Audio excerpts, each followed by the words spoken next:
Hello all welcome back to Vamshika cooking and tip channel. ఈరోజు పెళ్లి రోజు పుట్టినరోజు జరుపుకుంటున్న వాళ్ళందరికీ కూడా heartfully congratulations and memory happy returns of the day అండి.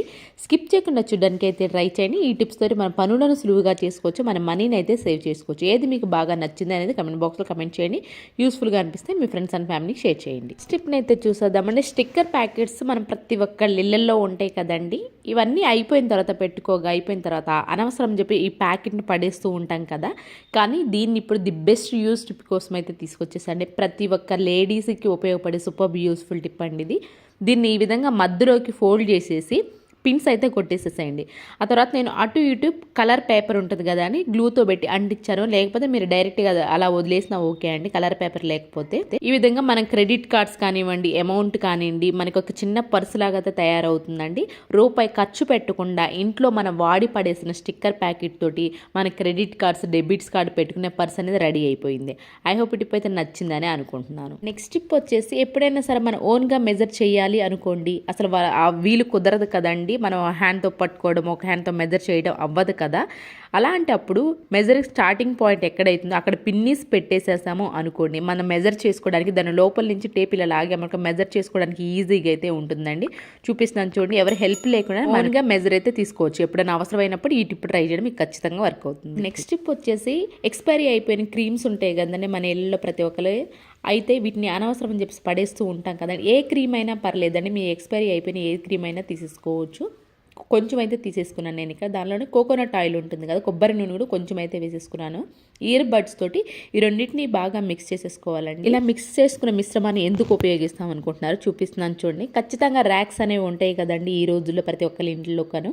అలాంటప్పుడు ఇలాంటి ర్యాక్స్ తీసేటప్పుడు కానివ్వండి స్టక్ అవుతున్నట్లు అనిపిస్తాయి, కొన్నిసార్లు తుప్పు కూడా పడుతూ ఉంటాయి కదండి. అలా మనం మంత్లీ వన్స్ అయితే కనుక ఇలా ఎక్స్పైరీ అయిపోయిన క్రీమ్ ఏదన్నా ఉంది అనుకోండి, ఇలా కోకోనట్ ఆయిల్ కొంచెం వేసేసి ఈ విధంగా ఆ ర్యాక్స్కి ఎక్కడైతే ఉంటుందో మూమెంట్ అయ్యి అక్కడ కనుక అప్లై చేసేసామో అనుకోండి, ఇయర్ బడ్ తోటి స్టక్ అవ్వటం ఉండదండి. ఎట్ ద సేమ్ టైం తుప్పు కూడా పట్టకుండా అయితే ఉంటుంది. టిప్ అయితే నచ్చిందని నేను అనుకుంటున్నాను. నచ్చితే కనుక మీకు యూస్ఫుల్గా అనిపిస్తే మాత్రం ప్లీజ్ ఒక లైక్ ఇవ్వండి. దీనివల్ల వేరే వాళ్ళకైతే ఈ వీడియో రీచ్ అవుతుంది కాబట్టి నాకు మోటివేషన్గా ఉంటుంది కాబట్టి ప్లీజ్ లైక్ చేయండి. నెక్స్ట్ టిప్ వచ్చేసి మనం ఛార్జింగ్ వైర్స్ ఉంటాయి కదండి, ఇవి ఖచ్చితంగా మనకి స్టార్టింగ్ పాయింట్లో కొంచెం అనేది పోతూనే ఉంటుంది కదండి. దీన్ని ఇలాగే వదిలేసాము అనుకోండి ఎక్కువ పోతుంది. At the same current shock కొట్టే ఛాన్సెస్ కూడా ఉంటాయి కదండి.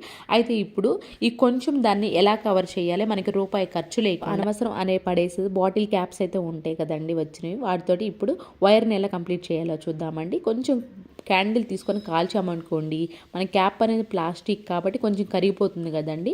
కరిగిన దాన్ని ఏదైతే మనకి ఛార్జింగ్ వైర్ ఎక్కడైతే గ్యాప్ వచ్చిందో ఆ గ్యాప్ దగ్గర నైఫ్ తోటి కనుక పెట్టేసామనుకోండి, మనకి ఆ ఛార్జింగ్ వైర్ అనేది ప్లాస్టిక్ కాబట్టి ఈజీగా అంటుకుపోతుందండి. అలానే అనవసరమైన దాన్ని కూడా రీయూజ్ చేసిన వాళ్ళం అయితే అవుతాం. ఐ హోప్ టిప్ కూడా నచ్చిందని అనుకుంటున్నాను. అండ్ నెక్స్ట్ టిప్ వచ్చేసి నిమ్మకాయలు ఎక్కువ క్వాంటిటీలో కనుక తీసుకొచ్చుకున్నామే అనుకోండి, ఎంత జాగ్రత్తగా స్టోర్ చేసినా కానివ్వండి ఫ్రిడ్జ్ లోపల ఒడిలిపోతున్నట్లు అనిపిస్తే కొన్నిసార్లు కుళ్ళిపోయే ఛాన్సెస్ కూడా ఉన్నాయి కదండి.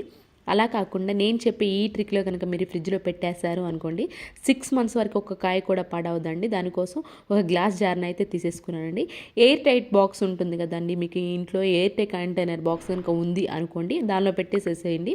ఇక్కడ ఎయిర్ కంటైనర్ బాక్స్ ఎవరికైనా లేదు అనుకోండి, ఈ విధంగా ప్లాస్టర్ ఉంటుంది కదండి, ప్లాస్టర్ చుట్టూ మన క్యాప్ ఎక్కడైతే పెట్టుకుంటామో ఆ పార్ట్లో కనుక మీరు ప్లాస్టర్ ఉంటుంది, ప్లాస్టర్ వేసేసి పెట్టేశారు అనుకోండి, ఎయిర్ కంటైనర్ బాక్స్ అనేది మనకి ఇంట్లోనే రెడీ అయిపోతుందండి. ఆ కంటైనర్లో ఈ విధంగా నిమ్మకాయలు అవన్నీ ఏవైతే స్టోర్ చేసుకోవాలనుకుంటున్నామో వాటిని పెట్టేసేసి డీప్ ఫ్రిడ్జ్లో పెట్టేసేసేయండి.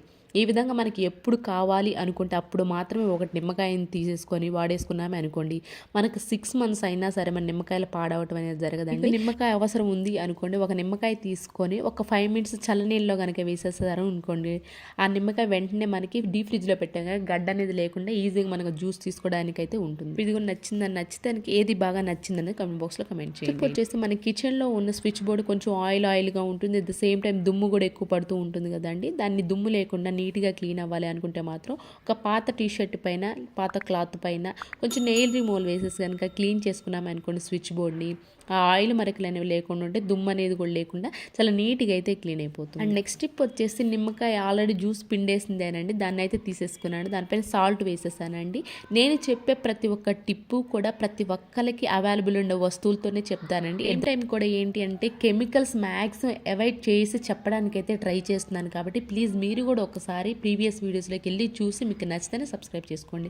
నిమ్మకాయ చేయకపోయినా కొంచెం సాల్ట్ వేసాం కానీ బాత్రూమ్ లోపల ట్యాప్స్ ఉంటాయి కదా, షవర్ ట్యాప్స్ కానీ ట్యాప్స్ ఉంటాయి కదండి, వీటిని మనం ఎలాంటి కెమికల్స్ లేకుండానే ఈ విధంగా న్యాచురల్గా సాల్ట్ నిమ్మకాయ వేసి క్లీన్ చేసుకున్నామే అనుకోండి, చాలా నీట్గా కూడా క్లీన్ అయిపోతాయండి. వీక్లీ వన్స్ కనుక ట్రై చేస్తూ ఉన్నారనుకోండి, మన ట్యాప్స్ ఎప్పటికప్పటికి కూడా సోప్ మరకలు అలాగే వాటర్ మరకలు లేకుండా చాలా కొత్త వాటిలాగా అయితే. నెక్స్ట్ టిప్ వచ్చేసి నిమ్మకాయలు మూడింటిని అయితే నిమ్మకాయల జ్యూస్ అయితే పిండేసుకున్నానండి నేను. దీని లోపలే బేకింగ్ సోడా ఉంటుంది కదండి, బేకింగ్ సోడా అయితే వేసేసుకున్నానండి. ఒక స్పూన్ అయితే వేసేసుకున్నాను. అయితే మీరు తీసుకునేటప్పుడే బౌల్ అనేది కొంచెం పెద్దగా తీసుకోండి. ఇక్కడ కొంచెం మనం నిమ్మకాయలో బేకింగ్ సోడా వేయడం వల్ల ఇలా పొంగుతుందండి. సో కొంచెం పెద్దది అయితే తీసేసుకోవాలండి. కొంచెం ఇది కూల్ అయిన తర్వాత అంటే పొంగడం అనేది కొంచెం తగ్గిన తర్వాత హాట్ వాటర్ ఒక బౌల్లో అయితే తీసేసుకోవాలండి. హాట్ వాటర్ తీసుకొని ఈ మూడు బాగా కలిపేసేసుకోవాలండి. తర్వాత వాటర్ బాటిల్ ఉంటే వాటర్ బాటిల్, లేదు అంటారా కూల్ డ్రింక్ బాటిల్ ఏదైనా ఉందనుకోండి, కూల్ డ్రింక్ బాటిల్ కూడా చాకుని కొంచెం వేడి చేసాము అనుకోండి, మన క్యాప్ హోల్స్ అని ఈజీగా పడిపోతాయండి. ఆ తర్వాత కొంచెం చల్లారనివ్వండి. చల్లారిన తర్వాత ఈ బాటిల్లో మనం ఏదైతే తయారు చేసుకున్నామో దాన్ని వేసేసి కర్పూరం ఉంటుంది కానీ కర్పూరాన్ని కూడా 2 దీనిలో అయితే వేసేసానండి. కర్పూరం ఎవరికైనా మీకు ఇష్టం లేదు అనుకోండి, కంఫర్ట్ ఉంటుంది కదా, కంఫర్ట్ కూడా ఒక చిన్న క్యాప్ అయితే వేసేసుకోవాలండి. దీన్ని దేనికి ఉపయోగిస్తాం అనుకుంటున్నారా, మనం బాత్రూమ్ని కామన్గా కెమికల్స్ లిక్విడ్ తోటి క్లీన్ చేస్తూ ఉంటాం కదండి. ఎప్పుడైనా సరే మనకి ఆ లిక్విడ్ అయిపోయినా కానివ్వండి, లేదు అంటారా మనకి రెగ్యులర్గా కెమికల్స్తో క్లీన్ చేయడం ఇష్టం లేకపోయినా కానీ ఈ విధంగా తయారు చేసుకుని కనుక లిక్విడ్తో కనుక వాష్ చేసుకున్నాం అనుకోండి, చాలా నీట్గా క్లీన్ అయిపోతుంది. అట్ ద సేమ్ టైం మంచి వాసన కూడా వస్తుందండి. అట్ ద సేమ్ టైం దీన్ని ఇంకో విధంగా కూడా ఉపయోగించుకోవచ్చు అండి. ఏంటంటే కొంతమంది పర్ఫ్యూమ్ వాడుతూ ఉంటారు కదా బాత్రూంలో, అలానే ఫినాయిల్ కూడా యూజ్ చేస్తూ ఉంటారు కదండి. బాత్రూమ్ అనేది మంచి వాసన కోసం మనం ఎలాంటి ఫినాయిల్ కానీ పర్ఫ్యూమ్ కానీ వాడకుండానే ఈ విధంగా తయారు చేసుకునేది ఉంటుంది కదండి. దీన్ని వాడుకున్నాం అనుకోండి, మన బాత్రూమ్ లోపల కూడా మంచి వాసన అయితే వస్తుందండి. కర్పూరం కూడా వేసాం కదా మంచి వాసన కోసం. At the same time baking soda and lemon వల్ల కూడా ఎల్లో మరకలు ఏవైతే ఉంటాయో బాత్రూంలో అవి కూడా లేకుండా అయితే ఉంటాయి. అట్ ద సేమ్ టైం మంచి వాసన కూడా వస్తూ ఉంటుంది. అండ్ నెక్స్ట్ టిప్ వచ్చేసి బ్రెడ్ ఉంటుంది కదండి, బ్రెడ్ని మనం తీసుకొచ్చుకున్న వెంటనే ప్యాకెట్ మొత్తం ఫుల్ అయితే ఒకే రోజు అయిపోదు కదండి, కొంచెం అయితే మిగిలిపోతుంది కదా. దీన్ని డైరెక్ట్ అలానే వదిలేసి ఫ్రిడ్జ్లో కనుక పెట్టేసాము అనుకో పాడైపోతుంది. అట్ ద సేమ్ మెత్తగా అయిపోతూ ఉంటుంది కదా. అలా కాకుండా ఈ విధంగా ఫోల్డ్ చేసి కనుక పెట్టేసుకున్నాము, ఇలా ఫోల్డ్ పెట్టుకోవటం వల్ల మనకి బ్రెడ్ అనేది త్వరగా పాడవడం అనేది జరగదు. నెక్స్ట్ టిప్ వచ్చేసి కాస్ట్లీ బట్టలు కనుక వేసుకున్నాము అనుకోండి, ముఖ్యంగా ఫ్రంట్ డోర్లో వాషింగ్ మిషన్లో వేసాము అనుకోండి, బట్టలు ఎక్కువ నలిగిపోతూ ఉంటాయి కదండి. కొంచెం ఎక్కువ స్పీడ్ అనేది ఎక్కువ ఉందని నలగటం ఎక్కువ జరుగుతుంది కదండి.